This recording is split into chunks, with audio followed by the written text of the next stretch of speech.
Hi everyone, this is Linda, and I had posted in the Premier+ Facebook page this pillow that I had created using a picture from one of our travels that we do, and I changed some wording and a couple of different things I did in here. I used the ExpressDesign Wizard in order to create an applique with those scallops using my own picture as the fabric, and then I added the wording around the outside edge, and I used the one that's up here that's called free sculpt in order to sculpt it around my heart. And then these are just motifs that I just put together and put on the design. It's not that's an easy part of this. So the primary thing I want to cover here is how do I create this applique using these scallop blocks and changing the lettering so that it fits around nice and easily.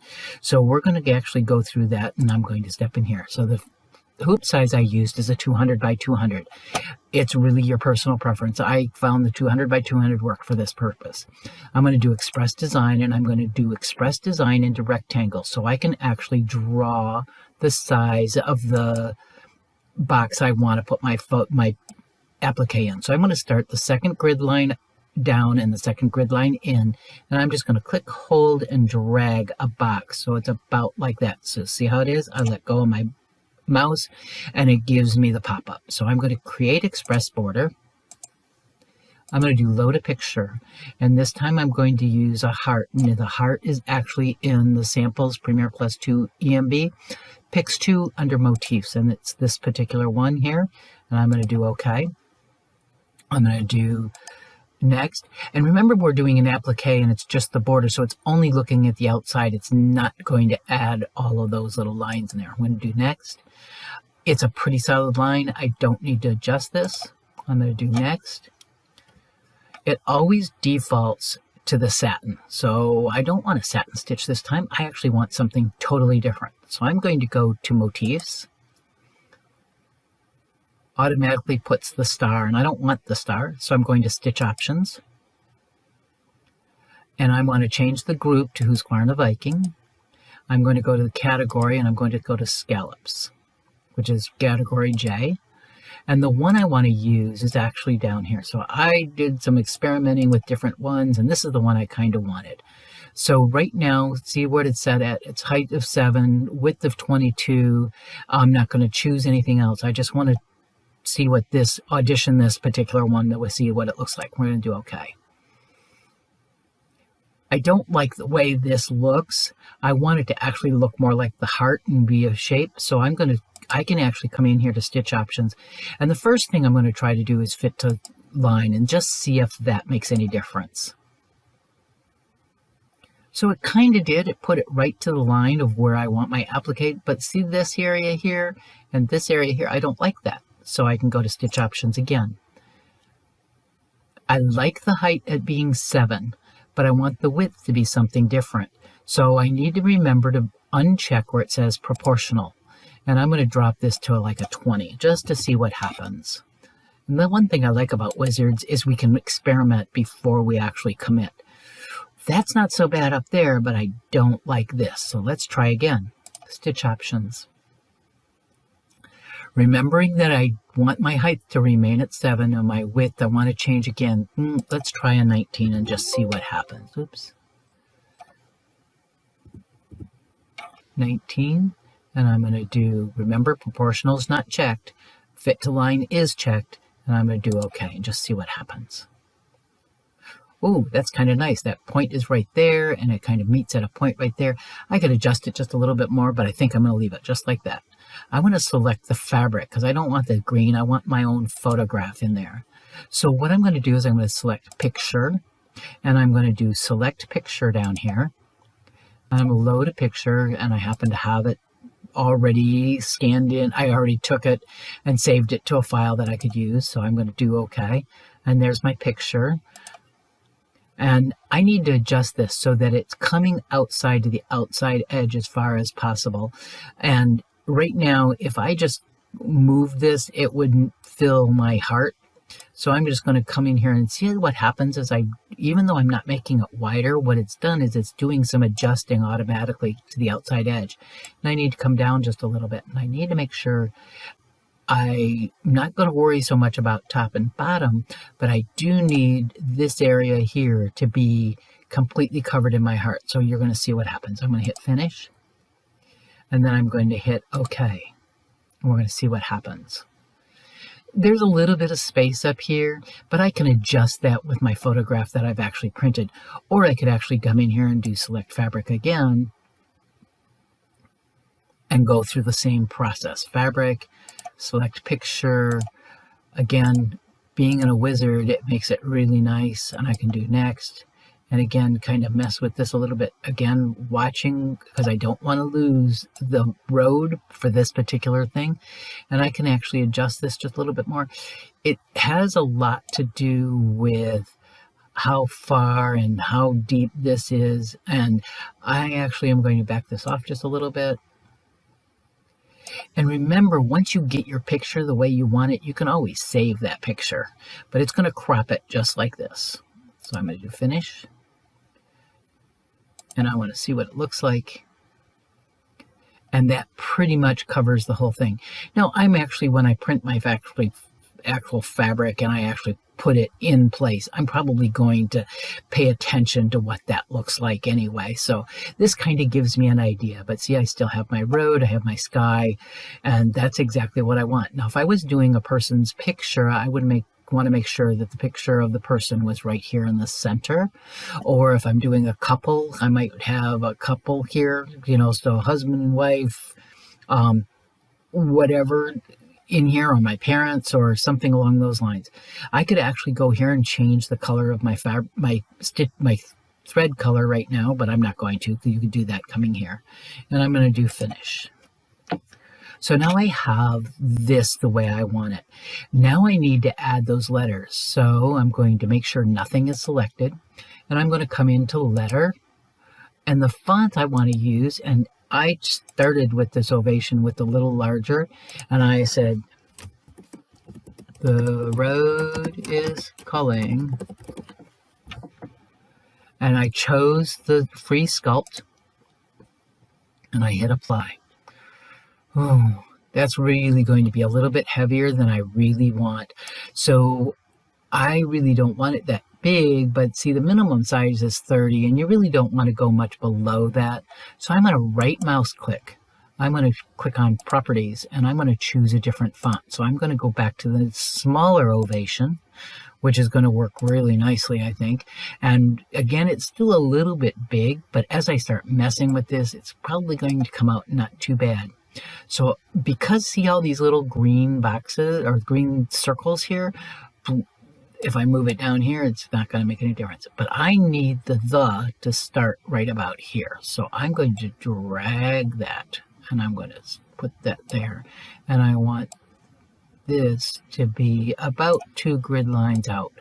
So now as I make this shape, I can start getting these so that they're right about where I want them.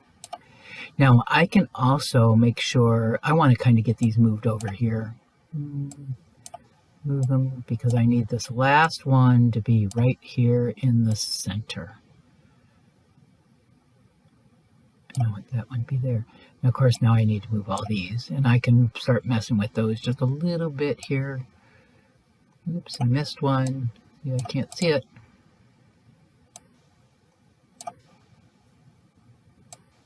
But I start just dragging them around where I want them. And that's my little circle, so I can actually move it around like this. So I want this one to actually be about here, and this to be about 2 grid lines bigger. And then I can get this nice and close, and I can go, I'm going to get that right in there someplace.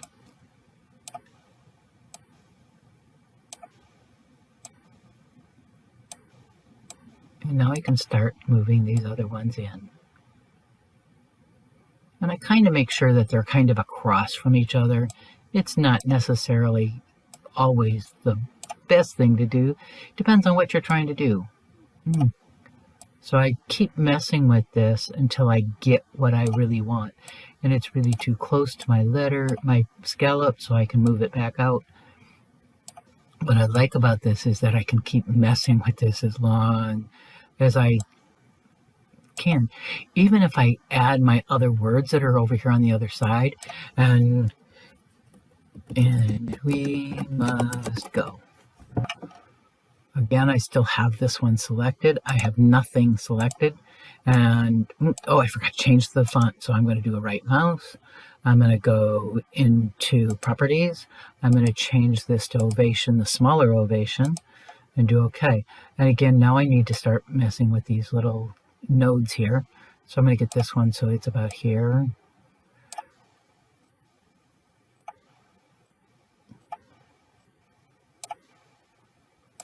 And I know the last one I want to have on that parallel line, or that center line that goes across here. But it really does mess up our letters when we start doing this.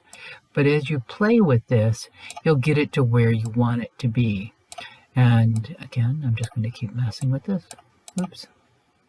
And if you notice, I still have this one available, and I can still mess with these. So if I wanted to do some more stuff, I can keep going here.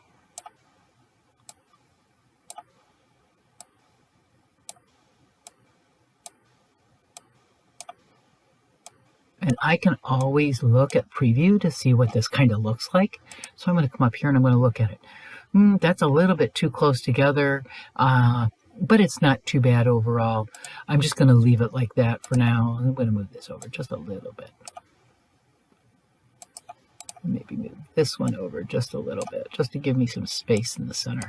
So it's really just get in there and play with these little nodes. You can also change some of the other things about these, but I got that one too close. The go was too close to there. Now I can actually, oh, I want to get this one changed a little bit. So see, I love the fact that I can keep playing with this until I get it the way I want it. And then I can look at it and see what it looks like again. Now, I just went in then to find the rest of this, and I just went into the border tab. I chose repeats of, repeats of 1. Select motif, and I went in and I just kind of played. Maybe I want the stars this time. I'm going to leave it at stars just so I can do that. And I can do OK. And I want to make sure nothing is selected because I don't want it to group with this. I'm going to hit apply. And it puts it right in the center, which is okay. So now that you have the motif that you want to use, which is the stars, you can actually go to the Encore tab and choose the line. And then I'm going to choose this one here, which kind of looks like a smile, because we want it to come around this way. And I want it, maybe I want to do, let's do 11. And do preview. And I want to bring this down here. And I know that 11 is an odd number, so that should go about here. And I can spread this out. And I could actually make these taller. And spread that out a little bit more. And line that up pretty well. So that's not too bad. I like that. Let's do apply. And now I can actually, now I have that all done. So let's see what that looks like. So it's going to look like this. Okay, I really don't like this. So let's go change a little bit there. Love the fact that I can still do that. So I'm going to click on road and I'm going to make this just a little bit taller. Just because I didn't like it too much. And so we're going to leave it like that for now. So it's all set to sew out. Now, once you get your design the way you actually really want it, make sure you do your save, and so that you can pull this up at a later time and mess with this a little bit more, or change your words, or do any of those things. And then make sure then you can do your export, and it's going to color sort, and it's going to do those kinds of things as long as you have that selected. So if I come in here and I do export, I don't have color sort selected, but I could select it. I keep it not checked when I'm in configure. Just because I want to make that choice here. Now, if I go to send my design directly to my sewing machine, to my Applique, if that is not checked, it's not going to do the color sorting for me. So I actually need to go to configure and add color sort if I'm sending it directly to the machine. So I hope you try some of this and make sure, and please make sure you post some pictures if you've actually done something with this. It is kind of fun to see what other people have done with whatever I have done a video on. You can either post it to my Linda Stitchens group page, or you can actually post it to the Premier+ page where this length is actually at.